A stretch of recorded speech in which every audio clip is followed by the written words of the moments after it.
እኔ ነበረኝ በመጨረሻ ላይ ከዩኒቨርሲቲ ከወጣሁ በኋላ እና የመንግስት ስራ ተመድቤ በዩኒቨርሲቲ ውስጥ ማገልገል ከጀመርኩ በኋላ ፓስፖርት ነው ያወጣው እንጂ ቀበሌ መታወቂያ ሊኖረን አልቻለም። እንደ አማራ በብዙ ጥቃት ውስጥ ነው ያደግነው እና የማያቋርጥ የብዙ ዓመት የ30-35 የኔን እድሜ ያህል ጥቃት በየዕለቱ ኤክስፒሪየንስ እያደረግን ፌስ እያደረግን ያደግነው እና ምናልባት አንድ ቀን በመጽሐፍ ታነቡታላችሁ። ቀላል ዋጋ ከፍለን አይደለም አማራ ይሆን ነው ማለት ቀላል ዋጋ ተከፍሎ አይደለም ያደግነው። ለአንዳንዶች የአማራ ትግል የዛሬ 3 ዓመት የመጣ ልዩ ኃይሉ ሲበተን የመጣ ኩርፊያ አድርገው የአማራን ትግል ለሚያቀርቡ ሰዎች እንዴት ኢትዮጵያ ውስጥ አይዲፒ ሆነን እንዳደግን እኛ እናውቀዋለን።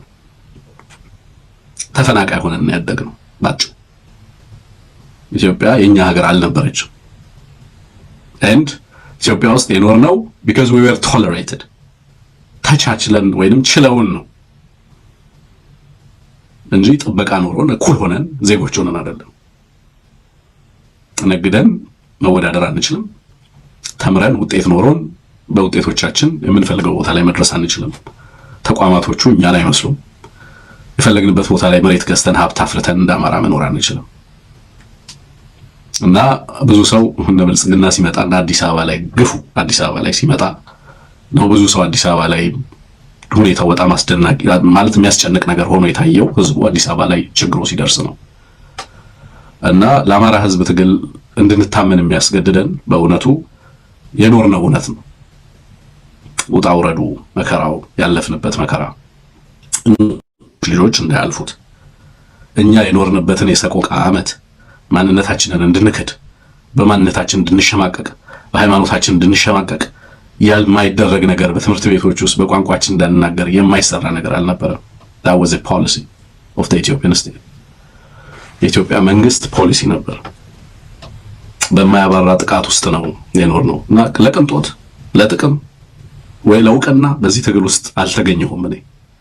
ኦኬ ሶ አማራን ብናተርፍ ኢትዮጵያ እንደ ሀገር የመቀጠል እድል አለው። ቀጣዩም የአማራ ልጅ ትውልዱ በእውነቱ በሀገሩ ሳይሸማቀቅ የሚኖርበትን ፖለቲካዊ ምህዳር ፖለቲካዊ አውድ እንፈጥር ከሆነ በሚል ነው። በዚህ አማራ ልጆች አብዮት ውስጥ የራሴን ሚና እንደ አንድ አብሬ አማራ ልጅ የሚመጣውን ሁሉ ለመቀበል ፈቅጄ ራሴን በነጻ ፈቃድ ለአማራ ህዝብ እንድሰጥ ያደረገኝ ትልቁ ምክንያት እሱ ነው እና አይሰለቸኝም፣ አይቆጨኝም። በጣም ደስተኛ ሆኜ ነው የምታገለው እና በአማራ ፖለቲካ ውስጥ ግን የተረዳሁት ነገር ምንድነው? ይሄንን የጋራ ህመም ይሄ ወገናችን የሚደርስበትን የጋራ የማያቋርጥ ጥቃት ስትራክቸራል ጥቃት መዋቅራዊ ጥቃት በስቴት የሚደገፍ በተቋም የሚደገፍ ዲፕሊ ኢንስቲትዩሽናላይዝ የተደረገ ሌጋሊ በሀገረ መንግስቱ ደረጃ በህግ የተደገፈ በፖሊሲ የተደገፈ በተቋማት የሚተገበር የአሰራርና የባህል አውድ ላይ መጥቶ በዛ ልክ እንዲተገበር በዛ ልክ የሰው ልጆችን የየዕለት እንቅስቃሴ ጭምር በዛ ልክ የእያንዳንዳችንን ላይፍ ቾይስ አፌክት እስኪያደርግ ድረስ የየዕለት ኑሯችንንና የየዕለት ዲሲሽናችንን ምናስበውን ምንተገብረውን ምንነግደውን ምንበላውን ጭምር የሚቆጣጠር የፖለቲካ አውድ በኢትዮጵያ ውስጥ ተዘርግቶ በአማራነት ላይ የታወጀን ጦርነት አይቶ ለዚህ እውነት እና ለዚህ ቆሞ አለመታገል ፈጽሞ ክህደት ስለሚሆን ወገናችን ላይ በተለይ ተገንዝቦ ሶሻል ስትራክቸሩን ላጠና ሰው የኢትዮጵያን ፖለቲካዊና ማህበራዊ አውድ በትክክል ለተገነዘበ ሰው ይሄንን ግፍ ይሄንን በደል ይሄንን ከትውልድ ትውልድ የሚሻገር ኢንተርጀነሬሽናል ኢንጀስቲስ ከትውልድ ትውልድ የሚሸጋገር ኢፍትሃዊነት ግፍና በደል አይቶ ያንን ወደ ጎን ችላ ብሎ ነጋዴ ሆኖ ወይ አስተማሪ ሆኖ ወይ ደግሞ ሐኪም ሆኖ ከዚህ አገዛዝ ጋር ተስማምቶ በራስ ወገን ላይ ለመዝመት የሚያስችል ህሊና አልነበረኝም፣ ሊኖረኝ አይችልም። በጣም ከባድ ነው እና በሄድኩባቸው ቦታዎች ወልቃይት ሲሄድ ያገኘሁት ነገር ያገኘሁት የማህበረሰቡ እውነት እሱ ነው። በኢትዮጵያ ደቡባዊ ጫፍ ሲሄድ ምዕራባዊ ጫፍ ወይ ምስራቃዊ ጫፍ ሲሄድ የማገኘው እውነት የአማራ ልጆች ጣፈንታ ይሄ ነው። እንደ ሰው አይደለም የምንኖር የነበረው። በሀገሪቱ ውስጥ የራሳችንን የተለያየ አዳፕቲቭ የራሳችንን ያኗኗር ስልት እየዘየድን አንዳንድ ቦታ ላይ ቋንቋ እየቀየርን ሌላ ቦታ ሃይማኖት እየቀየርን፣ ሌላ ቦታ ራሳችንን እየካድን፣ ሌላ ቦታ እያስመሰልን፣ ሌላ ቦታ እያዋረድን ራሳችንን፣ ሌላ ቦታ ሀገር ጥለን እየተሰደድን የኖር ነው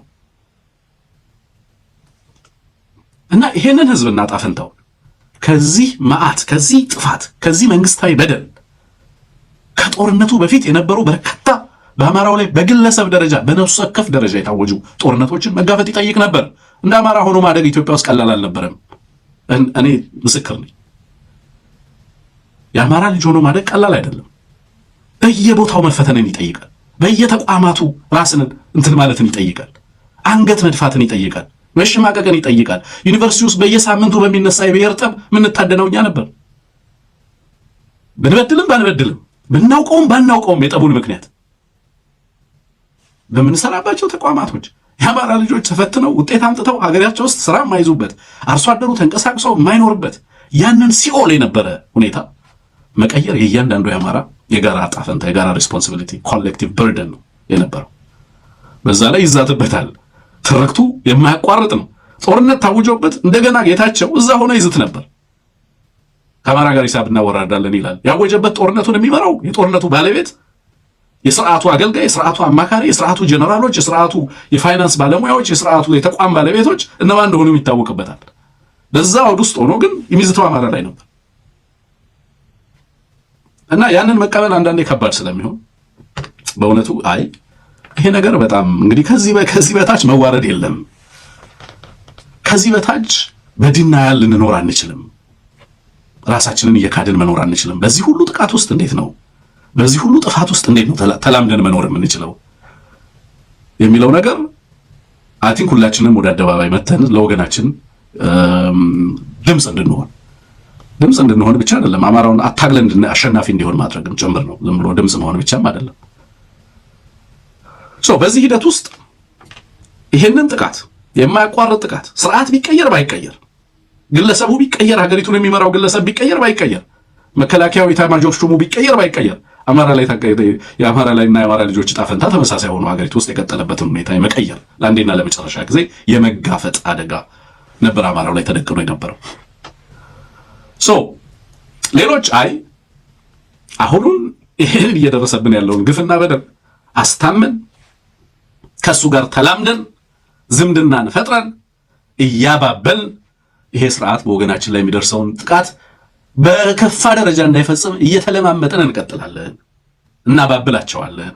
የኛ የማንነት ጉዳይ በእነሱ ህገ መንግስት፣ በእነሱ ባወጡት ህግና ደንብ በሪፈረንደም ይወሰንልናል። ማንነታችን ለቮቲንግ ይቀርባል፣ ቬት ይደረግበታል።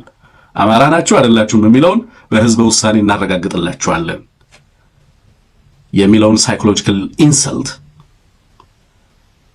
አይ ይሄንን ነውር አንቀበልም። የአማራ ህዝብ ዕጣ ፈንታ ከዚህ በኋላ በሌሎች ስሮታ የሚረጋገጥ ሳይሆን በራሱ በአማራ ህዝብ ተጋድሎ፣ በአማራ ህዝብ ትግል የሚቃና ነው። ኢትዮጵያ ውስጥ በበጎ ፍቃድ በመተዛዘን የሚመጣ እኩልነት አይኖርም። አብሮነት ኢትዮጵያ ውስጥ አብሮ ለመኖር ዋስትና አልሆነም። መዋለድ ኢትዮጵያ ውስጥ አብሮ ለመኖር ዋስትና አልሆነም። ዝምድና አብሮ ለመኖር ዋስትና አልሆነም። ማህበራዊ ትስስር፣ በታሪክ መተሳሰር፣ የጋራ ያሳለፍናቸው የትናንት ትዝታዎቻችን፣ የጋራ ኮሌክቲቭ ሜሞሪዎቻችን፣ እንደ ኢትዮጵያ ዲፋይን ያደረጉን እሴቶቻችን እኛን ከጥፋት ህዝባችንን ከጥፋት ሊታደጉት አልቻሉም።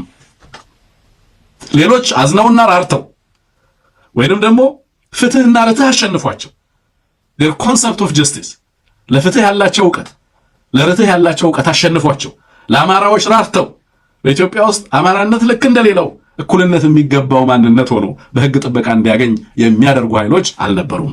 በጥቃት ውስጥ ሆኖ አማራው ላይ ይዛትበት ነበር። ለዚህ ነው የፕሪቶሪያ ጉባኤ ላይ አማራዎች ቪክቲሞች ናቸው፣ ተጋላጭ ነው፣ ህዝቡ ጦርነት ሰለባ ነው። ግን ለአማራ ፍትህ በዛ መድረክ ላይ ይሄ ህዝብ ጉዳት አስተናግዷል። ጦርነት በራሱ የሚያመጣው የሰው እልቂት አለ፣ ፍጅት አለ፣ ትራውማው አለ፣ ማህበራዊ ቀውሱ አለ፣ ስነ ልቦናዊ ቀውሱ አለ። ከዛ ውጪ የደረሰው ማቴሪያል ውድመት ቀላል አይደለም። ይሄ ህዝብም ፍትህ ይገባዋል። ዘላቂ ሰላም ኮምፕሬሄንሲቭ ነው፣ ሆሊስቲክ ነው። ለአማራው ሰላም ሳናመጣ፣ ለአፋሩ ሰላም ሳናመጣ፣ ለትግራዩ ሰላም ሳናመጣ የተሟላ ኢትዮጵያዊ ሰላም ልናረጋግጥ አንችልም የሚል መንግስት አልነበረም። ያንን ጦርነት ለሌላ የፖለቲካ ቁማር ጋምብሊንግ መጠቀም የፈለገ የኦህዴድ ስብስብ ነበር የነበረው።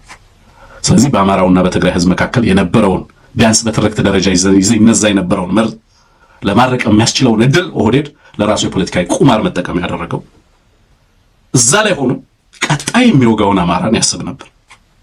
ለአማራ ፍትህ ይገባዋል፣ የወደሙ ተቋማቶቹ ይጠገኑለት፣ ትምህርት ቤቶች ወድመዋል፣ ጤና ተቋማት ወድመዋል፣ ልጆቹን ጥሎ እሸቴ ሞገስ ሀገርን አደራ ብለው ነው የተሰዉት ያለፉት። ይታገሱን ጥዬ ሲል ታስታውሳላችሁ። እሸቴ ሞገስ የእሸቴ ሞገስ የቀሩ ቤተሰቦቹ ላይ መከላከያ የሚባለው ነው ጦርነት ሊያውጅ የገባው በኋላ ላይ ሳላይሽ ነው አይደል? ሳላይሽ በኋላ ላይ የቀሩ የእሸቴ ሞገስ ዘመዶች ላይ ጥቃት ሊሰነዝር ገባ መከላከያ። ከዛ ጥቃት ሳያገግም ማህበረሰባችን አማራው ከባድ ውሳኔ መወሰን ነበረበት። ባልተዘጋጀበት ጦርነት ድጋሚ የሌላ ጦርነት ሰለባ መሆን ነበረበት። የጦርነቱ ባለቤት የቅዱ ባለቤት አቅሙ አለን የሚሉ ኃይሎች ያላገገምን ማህበረሰብ ከአንድ ጦርነት ወጥቶ ፎይታና ሕክምና የሚገባው ማህበራዊ ፍትህ የሚገባው ማህበረሰብ ስነ ልቦናዊ ሕክምና የሚገባው ማህበረሰብ የወደመበትን እንዲጠግን ፎይታ ሊሰጠው የሚገባው የነበረ ማህበረሰብ እጅግ አውዳሚ የሆነ ሌላ ጦርነት ታዘዘበት፣ ታወጀበት፣ ተፈጸመ፣ ተግባራዊ የተደረገበት በሁሉም አቅጣጫ በሁሉም አካባቢ። በዚህ ሂደት ውስጥ አማራው መምረጥ ነበረበት።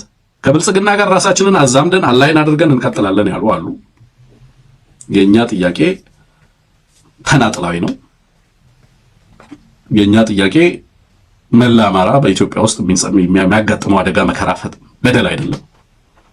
እኛ የራሳችን ልዩ ጥያቄዎች ነው ያሉት። ስለዚህ በልዩነት ከብልጽግና ጋር ሆነን ህገ መንግስቱን ተጠቅመን ጥያቄዎቻችንን አድሬስ እናደርጋለን ያለ ኃይል አለ። አዎ ዛሬም ድረስ አለ እሱ ኃይል። አንድም ቀን በአደባባይ ይህንን ኃይል ለማነወር ሞክሬ አላውቅም። መብቱ ነው። አማራ በጣም ትልቅ ህዝብ ነው።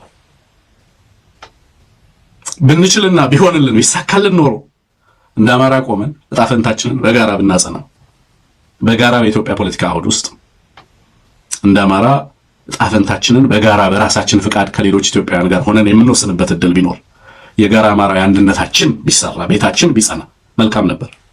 አይ እኛ በተናጠል ይህንን ልናሳካ የምንችልባቸው የራሳችን ፖለቲካ ያካሄዳለን የሚለው ልሂቅ በዛ መንገድ ሄዳለሁ አለ። መብቱ ነው። መንገዱን ጨርቅ ያርግለት። ግን እልቂቱ ለአማራ አልቆመም። ወልቃይት ላይ ተኩስ የለም ማለት አማራ ወለጋ ላይ እየታረደ አይደለም ማለት አይደለም። አማራ ሩሲ ላይ አይታደንም ማለት አይደለም። አማራ ሐረርጌ ላይ አይዛትበትም ማለት አይደለም። አማራ አዲስ አበባ ላይ ቤቱ አይፈርስበትም ማለት አይደለም።